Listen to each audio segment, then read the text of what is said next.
Hello everyone, welcome back to This Day in Weather. If you're just joining this channel, this is where you can learn about weather events that occurred in the United States on the date the video was posted in years past. Today is March 12th.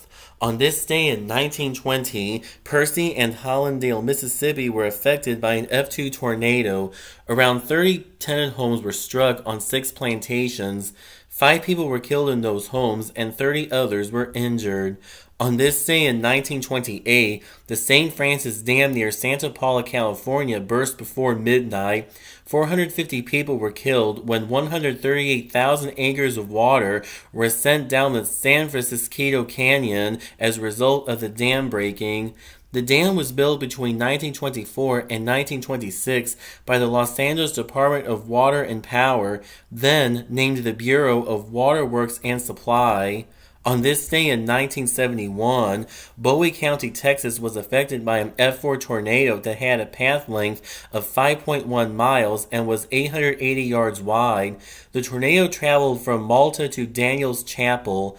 Homes along a 2.5-mile path in Malta were destroyed. Homer Edwards was in his pickup truck approximately 20 feet from his Malta home. The truck was spun around, and he watched his home explode. His son Paul was inside the home and suffered a serious head injury. Mr. Jesse Lee Sanford was killed when his home was hit in Daniels Chapel. 5 people were injured in the tornado.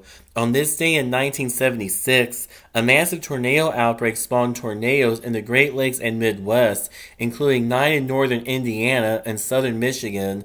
A tornado missed President Gerald Ford's motorcade by a quarter of a mile near O'Hare International Airport in Chicago, Illinois. The next morning, he got out of his vehicle to view the damage. On this day in 1993, the 1993 storm of the century, also known as the 93 Superstorm, a devastating nor'easter that formed over the Gulf of Mexico, started on this day. The cold weather, heavy snowfall, high winds, and storm surge that the storm brought affected a very large area. At its height, it stretched from Canada to Honduras. The cyclone moved through the Gulf of Mexico and then through the eastern United States before it moved on to eastern Canada. It eventually dissipated in the North Atlantic Ocean on the 15th. Heavy snow was first reported in highland areas as far south as Alabama and northern Georgia. 35 inches of snow fell in Union County, Georgia. 13 inches of snow fell in Birmingham, Alabama. 6 to 12 inches of snow fell across the Florida Panhandle, with hurricane-force wind gusts and record-low barometric pressures also being reported.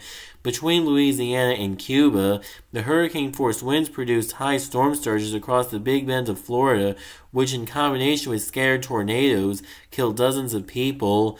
In the wake of the storm, parts of the southern and eastern United States saw record cold temperatures. In the United States, over 10 million households lost electricity. An estimated 40% of the country's population experienced the effects of the storm. The highest recorded snow accumulations were in Mount LeConte, Tennessee, with 56 inches, and Mount Mitchell, North Carolina, the tallest mountain in eastern North Carolina, with 50 inches measured, and 15-foot snow drifts were also reported. The storm was responsible for 318 fatalities, 208 of which were in the United States, and $5.5 billion 1993 United States dollars in damage.